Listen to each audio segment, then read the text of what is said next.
mama awie ya mamunyina ha amamunyina akwaba edemo eba Adinkra kasafoni so premo ato awie bra so sense mo ansa kan ye memo na ma hodo so no ye de baba so mo se awie ye prem to brekase bokase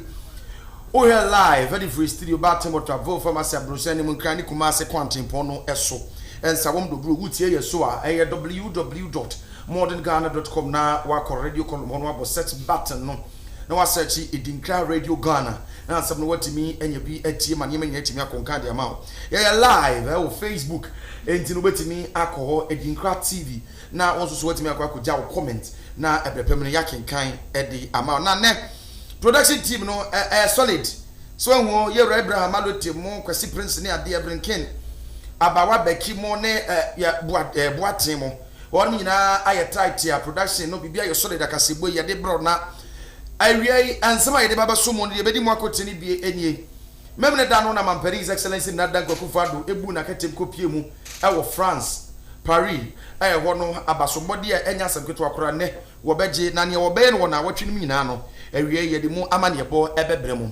na yense aka enkra ses abrede eye ade aga na atadwe atedene otimantem no emu won mu enya ayon wo hwa no eye fam agudie yi ebia ye be ko ne akwakohwe won mu enya bie na di asem ana empanifo won mu ho so eka sabra manugusu amene wo eka sei Operation Green Street Project no won mu asase a awie ye de mu amane bo ebre mu yera Alan Kwadwo Chemateka sachem se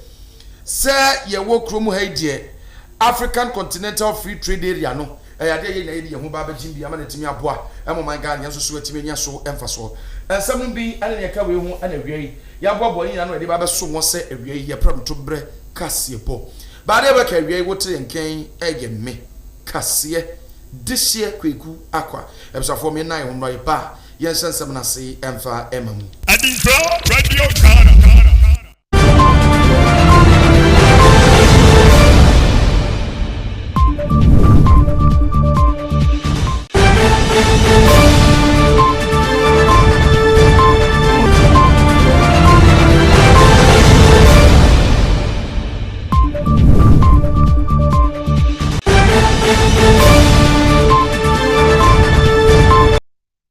Therefore, yes, and some no ase na yemfa emamu. Ghana yamampani his excellency na na dan Kwaku wakwa piemu e wo France Paris ho no work na wode enefua polipoli ensia and wode esiwa wode eko aprobo na mampani his excellency na dan Kwaku enei ama no gusu amene wo ekasei ade a ye de abasobode chenchirenche pa ebehwe mampani his excellency na dan Kwaku enye chia we no doctor's degree yibi anye de eko akwakoma no a enye asemketo akra na we ene ne edikan agane de etoso miensa abusafo ya mampani his excellency na dan Kwaku sa Dr. Anrisi ye de emanna mobekai a ave mpimienu ani edu ensiamu anu nya de edikan a eno no wonmo ede ehwe ne no achi eno no wonmo ona no se eba no homemu a homesuamu emmenanimu a wono no wo doctor ewum ene afem pimienu ani edu ensia ena afem pimienu ani edu enso mu nsoro wo de abasobode ehwe nachi se human letters degree no wono nso so mampani qualify a wono no wo doctor ewo mu na we kra wono mo ede mani die otumi se we edutwam kura edutwam a wono mo de emanu a we nso so ede no homasuam mu ede ena mampani his excellency na dan Kwaku kono akwakoji eno achi no wi a wosan any Asia Society Forum bi ebekoso ewo ha woni wo manfo a wono mo ebeko forum no asinya no wono mu ebedi enkobo na wono mu atimi ahwe amane me na atimi akonkan na no etire da so any to act in trouble times ena mampani his excellency na dan Kwaku ebekasa watie mampani ko ne wono nko na ko efisa penifo center so nko enante eni nti sabra manu gusu amene wo kasai wono ankasa ne yire ne twetwe mutwo ye maame arobe first lady Rebecca Kwaku mampani his excellency na dan Kwaku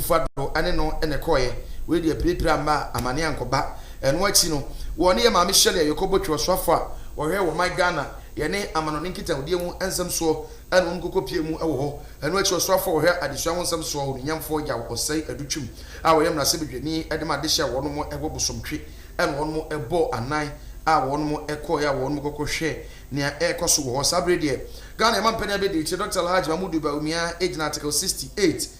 article 68 so and wo de ehwe akiri se man penya be de kira wo ba beboa ama man penya his excellency na Adinkra Kwaku Ado aba ansa na won mo ebeto aso anase won beto aso ase man penya wetimi ato aso se man penya Adinkra Radio Ghana. Abusafo yentoa ensam no so na yenko yenim na ukokopie mu ewo eye woti mantem no emu a Ghana anase bibimenyo a obo ade wanye abro eye ade a obo ade na nkasa de nepa asasi mu de amanyanya enya asabketo akura na wohwe a wo man Ghana ye gold ye wobi ewa ha se agudie pa skako ye wobi denchembo eno no eye diamond ye wobi wa ha en afi ayon yi eno susu ye wobi na ayo yi ne nyankopon ayadoma sabra manu gusu amene wo kasa busafo wo de aba betu gese bia kwa kopie mu awo wuti mantem no emu na ukopie mu awoti mantem no mu a enye asabketo akora ewo enye asabketo minister ede ema wuti region ani yera Joshua aye Makubu na wono no de ensamfefo enhie mu a wo de aba betu gya wo kasa kirem se wo sey enu anu a wono won trap mbiri mantem no nyina mu so wono mo na mepedan awoti mantem ho efise se die woti mantem atadwe eno mate dead ne wa ye doko se doko ya amoa a enye asabketo akura o manfa won bo nyina Ghana be bia wo bia no se kan obia edi animu kan akwakopie mu awoti mantem ho esan ayon a abawa eno no enye asabketo akura na importamu awodo a won mo ho nyina no sabre won mo nyina aye krado se won mo ba betu afamagudie na won mo susu ebe kura nia ewo se won mutimi ye nyina ne ewo se won mutimi ye ma won mo susu won mo ensa etimi ko won ma no eti sese no obekọ adan aye adada wo ho nyina no won mo esiesie se de be ya won mo hyase se won mo etu ayonya omanfo no susu ebetimi enya baby ede won mo etiato na okopie mu ewo eye guan ana afi eye jasekan Krachi East ani nkromi no awodo a eka ho no a won mu nyina aye krado a eho na sabra manu gusu amene wukasai ayo no pia won mu aye krado a won mu ebese won mu je ahoho won mu osoma ahoho wo bra won mu eko akwakutu ayo no. Adinkra Radio. I want to advise people in Accra to start looking for land in the Oti region, because what is going to take Ghana from our current state to a very industrialized nation has been found in the Oti region, and that is the iron ore. We have a very fantastic organization, that's the GISDEC, the Ghana Integrated Iron Ore Development Corporation, under the able leadership of chairmanship of Honorable Farouk Aliu Muhammad, the MP for Yendi, in collaboration with the Geological Survey Department. We have discovered iron in greater quantities in the Oti region. If you come to Acquah in the Kwaku East municipality, part of Pai Katanga, you move to KJB, and then you go to Asato, and then other areas. You come to Kwame Krum in the Bori area, in the Guan Jessica municipality. Then you go to Apafu in the Guan, district. Currently, we are at a stage the technical people will refer to as a mineral resource estimation to get the actual tonnage that is available on the land before mining can start. And JEC has been able to collaborate very well, and with the support from Oti Regional Coordinating Council. Some private investors have come to put their money into it, and the mineral resource estimation is being done. My understanding is that when that is complete, then the various blocks will now be available for concession to be taken. So if you want to put up a steel company, please don't be focusing so much on Tema. Come to Oti region. I know Nana Biano is always there in Dambai, supported by the overlord of the Chonke traditional area, Nana Bunja. If you are looking for land, it will not be a problem. The paramount chief of the Upper Sokubi area says that if the district regional capital is occupied and we need land, we should not go anywhere. He has land over around the Upper Sokubi area towards the Rara aspect. So I think Oti region is not doing bad at all. We have some challenges that we are working on. Every human institution, even the food you eat, when it is put on your table and you put your hand inside, there will still be some challenges. But you just have to make sure that you take the and some so na fe yenko yenim na ekremu ha ewe ade a say will be anim say before the abetudwa say da edua ewo Ghana ana say edua ewo wiase de etwa to ye betwa ni nyina no ana say betwa to fem say ken no na je say onipa na ono so aka wo wiase no ono so be wo ye say the day the last three die the last man will also die eno enenam so ma eye operation Green Street project no one mo asase na no ada memne da ne nansen and one mo start here October so dey to so eye enwotwe and one mo asase se won eduadua enua e won kwanche se de be betimi aboa e man kra pompri mantem no mu ene mantem agudo no be bia atimi aye say from na ne climate change wie mu sakraye ene ma nyina atimi akonkan na dwumedie opani a wonu ejina mu wonu mo ehye ase ene kwanchefo the Emma Department of Parks and Gardens, Reverend Charles Okai, and you know, one technical director, forestry, and a Ministry of Lands and Natural Resources, Rera Joseph Usiakwine, and one more at the Pamanoa, one more SSS won't adria in me, said a bay and no ebitimi abwa, na ama and Yemen so etimi Acquah and Kai. Now one more Casa Yemono, and one more Ekasa said, I idea was say you will be beer and this one. Say a bunny in Ria Yedria. I was one more any one more to say Indiana one more Adriano. 7 years old mood you now the chin been one more than as one more than one more. Quabrania to the Kwaku to Niano at the freehold. And ya you will say Ria Yedria Quabrania Kwaku to us here, no Kwaku dia, I want the garden. Now I don't know one more bokoko. One more abu man for Yako said Ria one more Adria, and maybe one more any said that Chibino. A bet me from and yet. Obi ka bi kurati free no wo munu ba bia wo de be kwa kwasha wo betimi de akwa madua ni sei pan eye se ne wo de agye nkwa se so nipa wo ho a wo be kwa kwatwi ade fa nipa so na afie no so be kwa kwa wiachi no akwa fa nipakum ene wo basa na ede aba anitini a won mo ese ne se ye nyina ye behwe a na nse ntem ebre durense se nsuo tokre nsuo tokirikirikiri nyina no eye wiem sakra ye a eba ye se ye wiem ne be ka ne se air pollution no eyade egusu a yese wiem sa na fe ye twetwa nnua ye ne yese de bi ye rubber ye twa bigu ye ne ye pe nnua papa e de ye ngomia papa de egu ye de mu nti ye twa ne etwa ebekwa ko wie kire ye nnua e wo kwa ye birintuo mu no ye twa nyina enka ne nanka ope sampele ope wawa ope odum ope mahogany so me ha ope bi kpo ha ni nyina ope bi abenya enso ne ye twa sa nnua ni nyina da ye twa nnua ni nyina da e de egu all in the name of furniture ye hadwini ye papa enti wono de asama woka etietia se nnua na ye dua no dan kwa mebi no ebeboa ye nti ye hwe na ye hwe so eyi abzafo yan twansam no so na ye nko anim na Minister for Trade and Industry any era Alan Kwadwo Chematin na opani ye nyina yenim obepie mu o mantasama de siman gunkwa magana mu ha na bi memu ha nyina African Continental Free Trade Area ade a ye ni so just woman Ghana ye ni aja mi hu ne na ebre dwumadie ye se ye de eboa emabibi memu yetimi asori agina waka no ade a Acquah ni mu ye papa na no ade ra Alan Kwadwo Chematin kasa kirim se nukuredie ne a oka nyina ne se Ghana ade a sa African Continental Free Trade Area no yanso de hu jimi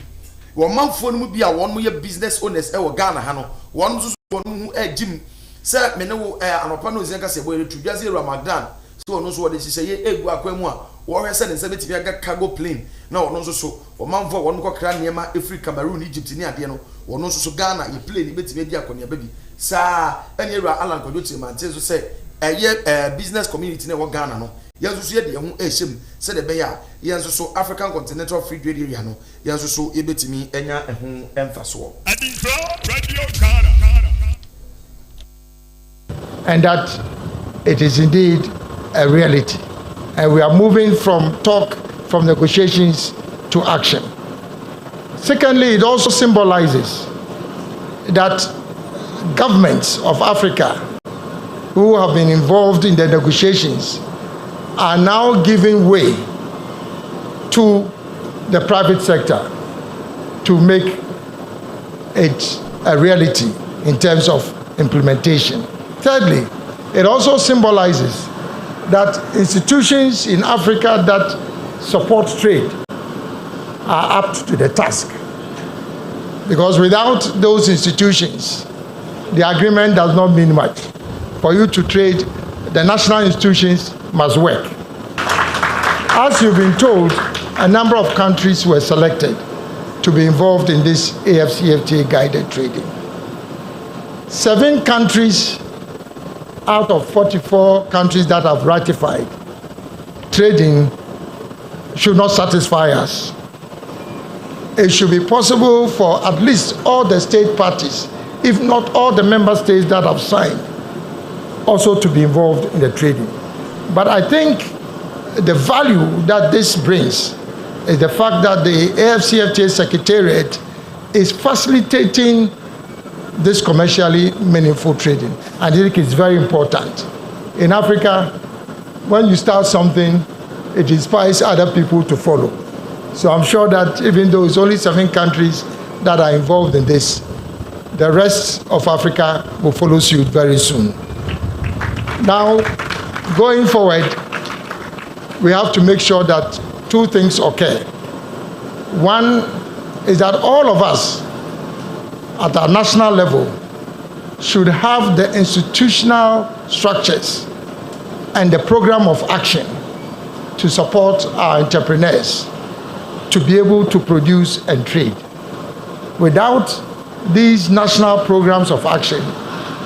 as the Americans will say, it ain't gonna happen. So that's the first advice to all of us. Secondly, we must ensure that we have the logistic support to be able to move the goods from one country to the other. This was one of the major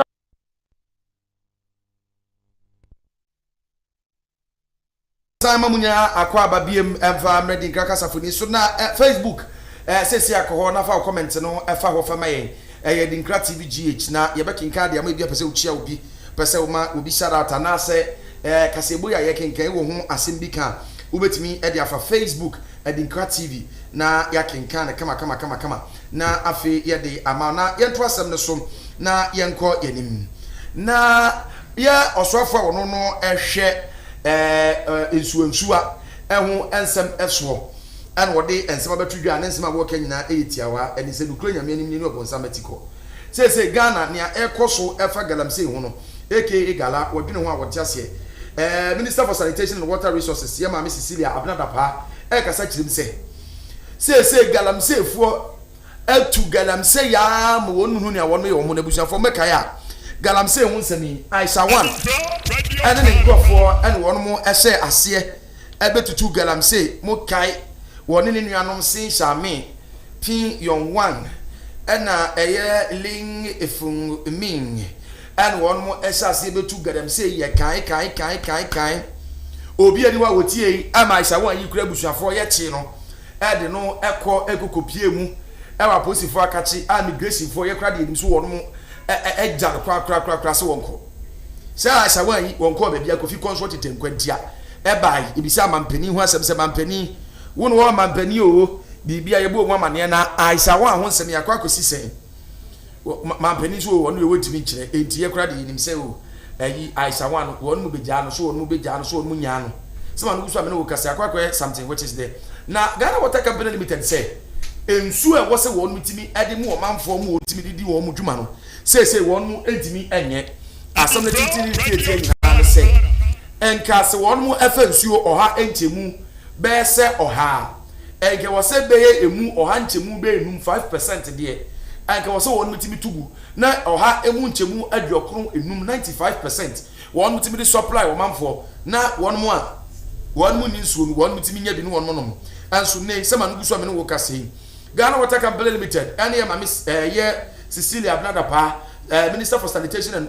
Water Resources say ensuo no ohanchemu bese duonum 50% and won mu hwe ni nyina adigu a won mu san eboka edi eto enuro edi gu nsuo ni mu ani nyina no yese won mu edi eso ni nsuo ni so na won mu anya nsu papa edi ama wo manfo em won mu anom eti wo krakoto anya asrewa ankotodwe gu famensa dansa yem a wo pa chew say galamsey say aye ye mummy to galamsey yase na wo hyase a abo bia bodem obodam fifie enti wo hyase a o hyase dia sraga na yamampani his excellency na dan Kwaku Fuado